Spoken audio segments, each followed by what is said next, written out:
Good morning and a very, very happy morning. We are reading Unlimited Power by Anthony Robbins. We are on page number 162.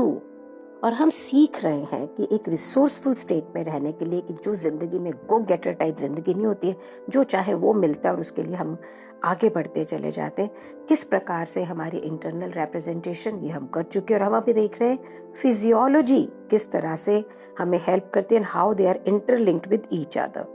अब आगे बढ़ते हुए ये जो हमारे शब्द है ना, हर शब्द की, इवन विपश्यना में गोयनका जी कहते हैं टंकार होती है, एक इसकी एक एनर्जी होती है, इसमें एक करेक्टरिस्टिक इलेक्ट्रिकल पैटर्न है ब्रेन के अंदर। बहुत सारे रिसर्चर्स का नाम दिया हुआ है बुक में और ये कहा गया कि जब एक्सपेरिमेंट किए गए तो ये मालूम पड़ा कि ब्रेन में एक पैटर्न है। जब हम कुछ बोलते हैं तो वो दिमाग पे एक पर्टिकुलर टाइप से इम्पैक्ट करता है और रिसर्च के दौरान इस प्रकार से कंप्यूटर्स को ट्रेन किया गया कि वो ब्रेन वेव के पैटर्न्स को रिकॉग्नाइज कर सकें और मनुष्य इससे पहले कि शब्द को बोले they can identify the words. Means computer can literally read minds. बिल्कुल वैसे ही जैसे कि हम अगर किसी और की फिजियोलॉजी को मिरर करते हैं तो हम बिल्कुल वैसे ही हो जाते हैं। फिजियोलॉजी के कुछ यूनिक एस्पेक्ट्स क्या हैं? हमारी स्पेशल लुक्स, टोनैलिटीज, फिजिकल जेस्चर्स। कभी भी जो लोगों के पास बहुत पावर रही है, बहुत सक्सेसफुल रहे हैं, यहाँ पे जो नाम दिए गए हैं, John F Kennedy, Martin Luther king, Franklin Roosevelt, से अपनी ज़िंदगी से भी देख सकते हैं कि अगर आप उनकी स्पेसिफिक फिजियोलॉजी को मॉडल करें, नकल करें, तो आप same resourceful parts of the brain पे पहुंच जाएंगे और जो इन्फॉर्मेशन उनके पास में है, जैसे वो काम करते हैं वैसे करने लग जाएंगे। आप लिटरली वैसा फील करेंगे जैसा वो फील कर रहे हैं। कि breathing, movement, tonalities are critical aspect in creating the state, अवस्था जो आप चाहते हैं।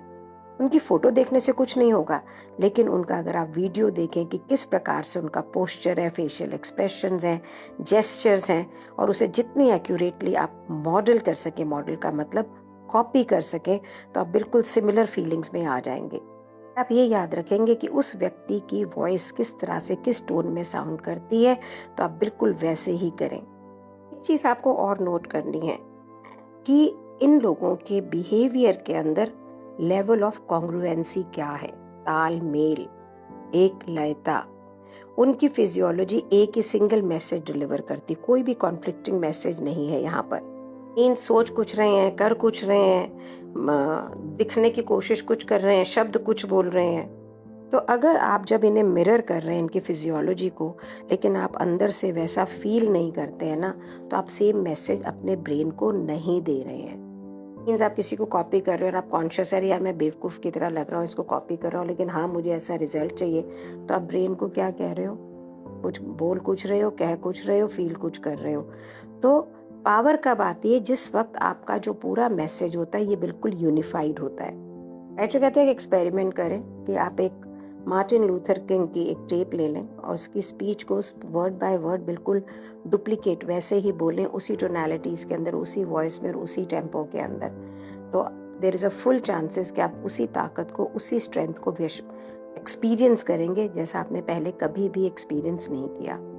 दिस इज़, वो कहते हैं कि इसी तरह से अगर आप जॉन एफ कैनेडी की कोई बड़े मतलब फेमस लोगों की, सक्सेसफुल लोगों की, जैसे बेंजामिन फ्रैंकलिन है, एल्बर्ट आइंस्टाइन है, उनकी अगर किताबें पढ़ें तो आप उसी अवस्था में पहुंच जाएंगे।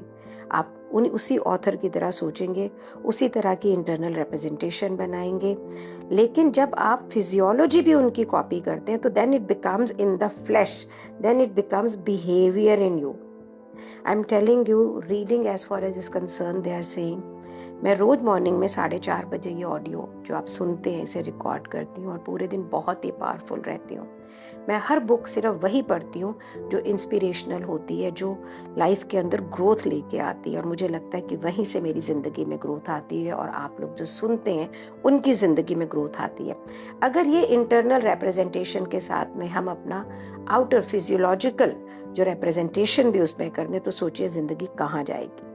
तो अगर आप ऐसा चाहते हो कि इमीडिएटली आप अपनी इनर पावर को और ताकत दे सको, मैजिक क्रिएट कर सको, तो चैतन्य होके आप उन लोगों की फिजियोलॉजी को कॉपी करो, मॉडल करो, जिन्हें आप बहुत रिस्पेक्ट करते हैं और एडमायर करते हैं। उसी वक्त आप वही अवस्था, वही मेंटल स्टेट एक्सपीरियंस करेंगे और क्रिएट कर पाएंगे जो उनकी जिंदगी में है।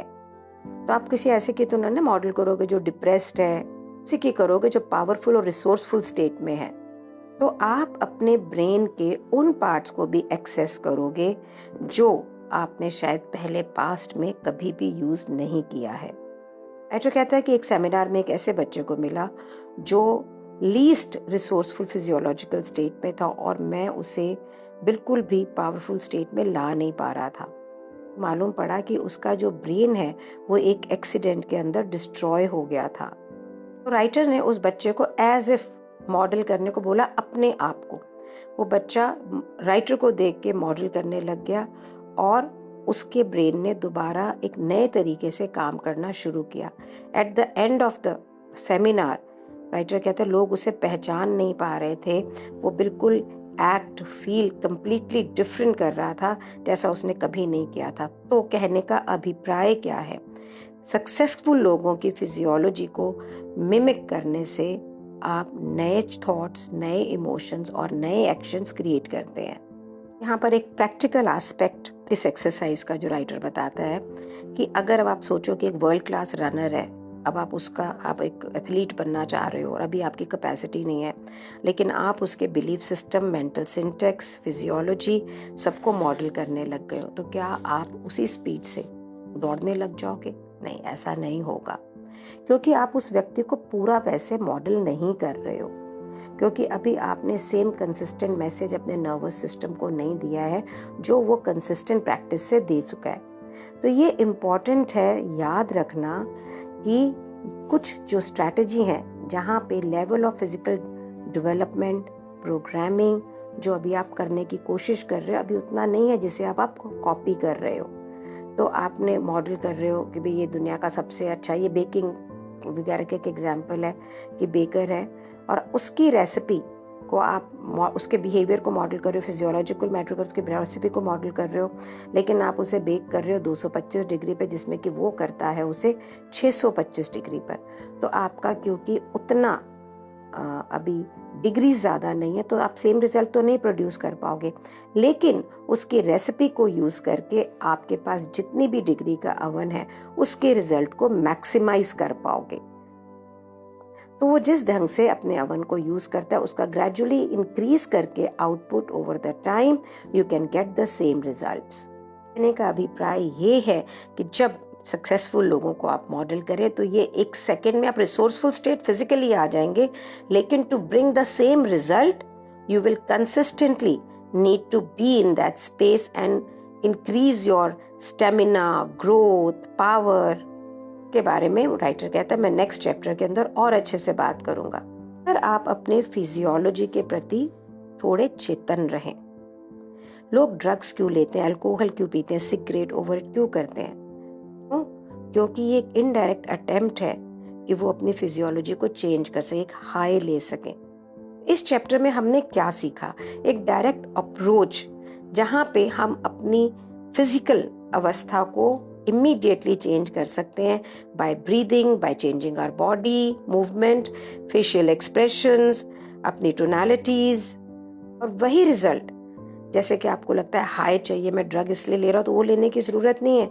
सिर्फ अपनी फिजियोलॉजी बदल दें, अपना इंटरनल रिप्रेजेंटेशन बदल दें और आप ये समझ लीजिए कि आपका सोचने का ढंग, जीने का ढंग बदल जाएगा। पेज नंबर 164 पे बुक कहती है फ्लेक्सिबिलिटी, होना जिंदगी के अंदर जब ये फ्लेक्सिबिलिटी होती है तो हम ज़्यादा चॉइसेस होती हैं, हमारे पास एबिलिटी होती है कि हम अलग अलग एस्पेक्ट्स को, अलग अलग सिस्टम के जो अलग अलग चीज़ें हैं उसको यूज़ कर सकें, एक्सपीरियंस कर सकें, अपनी लाइफ में ला सकें। जिन लोगों के पास में ज़्यादा चॉइसेस होती हैं वो हमेशा ज़्यादा पावरफुल होते हैं, इंचार्ज होते हैं। सो मॉडलिंग क्या है? मॉडलिंग यही है अबाउट क्रिएटिंग अ पॉसिबिलिटी कि भाई अभी मेरी लाइफ के अंदर अगर ये पॉसिबिलिटी नहीं मुझे दिख रही है और मैं एक अलग मेंटल स्टेट में हूँ, और तो मेरे पास चॉइस है ना कि इसको मैं क्रिएट कर सकूँ। तो मुझे अगर सोचना है प्राइम मिनिस्टर मोदी की तरह, so I can think like that, मुझे and I can copy his physiology. जो भी आपको इंस्पायर करते हैं, the selection is yours, it gives you lot of choices. तो नेक्स्ट टाइम आप कभी ऐसे लोग से मिले जो बहुत ही सक्सेसफुल हो, जिसे आप एडमायर करते हैं, रिस्पेक्ट करते हैं, उसके जेस्चर्स को कॉपी करें, the way they feel and see the difference, enjoy the change in your thought patterns.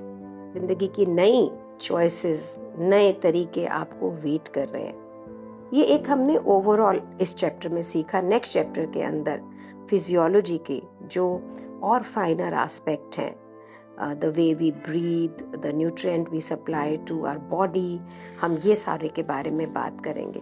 अगर आप ये देखें तो ये जो बुक है ये बहुत ही इन डेप्थ स्टडी है हमारी इंटरनल रिप्रेजेंटेशन, हमारे फिजिकल बीइंग की, जो हमारी ज़िंदगी में हमारे अंदर से क्रिएट करता है। हमें ये लगता है कि बाहर की चीज़ें हमें इम्पैक्ट कर रही हैं, विच इज़ नॉट ट्रू।